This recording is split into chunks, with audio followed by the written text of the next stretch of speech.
Hey Star Trek fans, welcome back to Kurtratz Productions. We have another Discovery episode review for you this week for the 6th episode of the final season, Whistlespeak. As always, this will be a spoiler-filled review and deep dive on the Easter eggs and canon connections, so consider yourself warned. In the last episode, Burnham and Book recovered the third clue to the whereabouts of the progenitor's technology, which included a small vial of unknown liquid. Well, it turns out that liquid is simply pure distilled water. However, the clue has a cultural context, and soon they are able to figure out that the clue is meant to lead them to a world that has been assisted in the past by a Denobulan scientist. However, since it is pre-warp and, in fact, pre-industrial, the Prime Directive is in play. Burnham and Tilly beam down to the planet in native garb to attempt to find the clue, and soon connect with a group of pilgrims heading toward the High Summit, the very weather modification tower that the crew hopes to investigate. Taking part in a race that is called the Journey of the Mother Compeer, Tilly wins along with a young Halemnite, Rava. Their prize?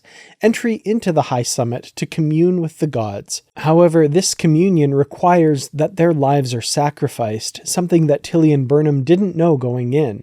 That revelation towards the end of the episode makes this moment, in which Tilly is able to bring Rava back into the race after they had been disqualified, seem quite ghoulish on a rewatch. There's a lot to enjoy about Whistlespeak, and in many ways it felt like a classic Trek episode. There's the Prime Directive concern, of course, as well as the Star Trek trope of disguising crew members to infiltrate a less technologically advanced society. There's also the age-old Trek debate of science versus belief, a story that's played out in both the A-plot and the B-plot concerning Dr. Culber. The Halemnite culture is one that was interesting to explore, and their distinctive method of communication is something that I would have liked to have seen explored even further. As it stands, for being the namesake of the episode, it really didn't seem to contribute much to the story. However, as I said, I did enjoy the brief dive into the Halemnite culture, including their almost total egalitarianism.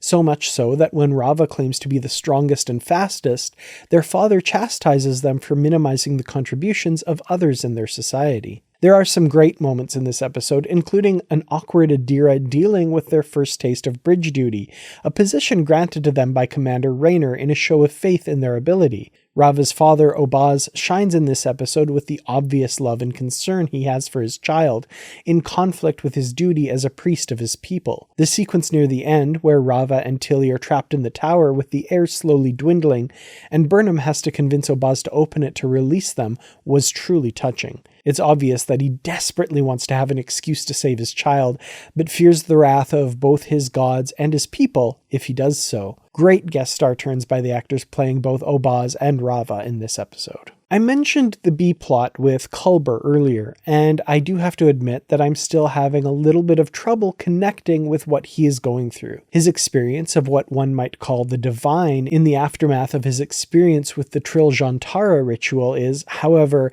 very well played by Wilson Cruz, and I completely buy his discomfort and curiosity about what this fundamental shift might mean for him. It remains to be seen how they stick the landing with this one. I will say that I truly loved his scene with the hologram of his grandmother, and his connection with Book continues to be one that I enjoy. Book's remark to Culber that it's a strange characteristic of human beings that they tend to consider something less meaningful if it's just for oneself really struck a chord, and it's given me something to think about in my own life, which is something the best episodes of Star Trek do.